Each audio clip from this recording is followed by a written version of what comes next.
নমস্কার, আমি সোমাশীল আপনাদের সামনে আজকে নিয়ে চলে আসলাম সত্য ঘটনা অবলম্বে ভূতের কাহিনী। একদমই সত্য।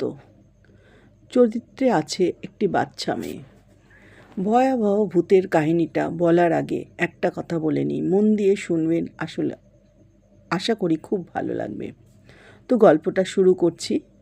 তো কোনো এক গ্রামে একটা বাচ্চা মেয়ে তার পরিবারের সঙ্গে বাস করত। গল্পটা নানা করে 40 বছর আগের ঘটনা। তো বাচ্চা মেয়েটাদের বাড়িতে সারা বছর ধরে তার যে ঠাকুরদাদা ছিলেন, সেই ঠাকুরদাদা সারা বছর ধরে ভাগবত পাঠ করতেন। বাড়িতে অনেক বয়স্ক লোক বা অল্প বয়স্ক মানুষ এসে ভাগবত পাঠ শুনত বিকেলবেলা।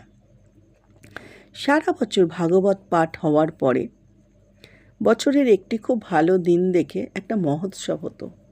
সেখানে নরসেবার আয়োজন করা হতো।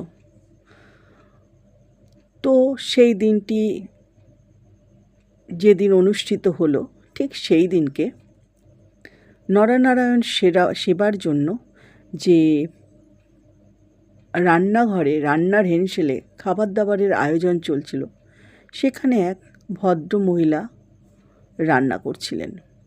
তো বাচ্চা মেয়েটি দৌড়িয়ে ছুটে সেই ভদ্রমহিলাকে বললেন, তিনি ফুলকপি ভাজা করছিলেন, জেঠি আমাকে ফুলকপি ভাজা দাও না, আমি একটা ফুলকপি ভাজা খাবো। তো ভদ্রমহিলা বাচ্চাটিকে বললেন, না বাবা, এখন ফুলকপি খেও না, তোমার মা ভাগবত পাঠ শুনছে, তোমার বাড়ির সকলেই ভাগবত পাঠ শুনছে, এখন যদি তোমার পটি পায় বা অন্য সমস্যা হয়, তাহলে কে তোমার যত্ন নেবে?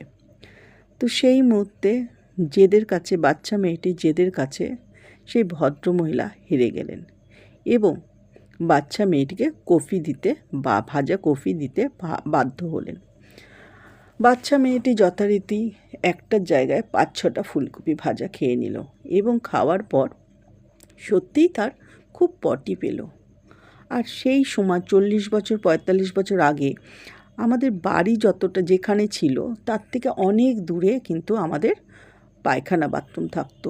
তাও কি কোনো পাকা পায়খানা বাথরুম না, এবং মেয়েটিরও পাকা পায়খানা বাথরুম ছিল না। তাদের ছিল অনেক দূরে, বাড়ি থেকে অনেকটা দূরে, অনেকটা ডিপ গর্ত করে তার উপর কাঠ পাতা ছিল এবং চারিদিকে কলার বাসনা দিয়ে ঘেরা ছিল।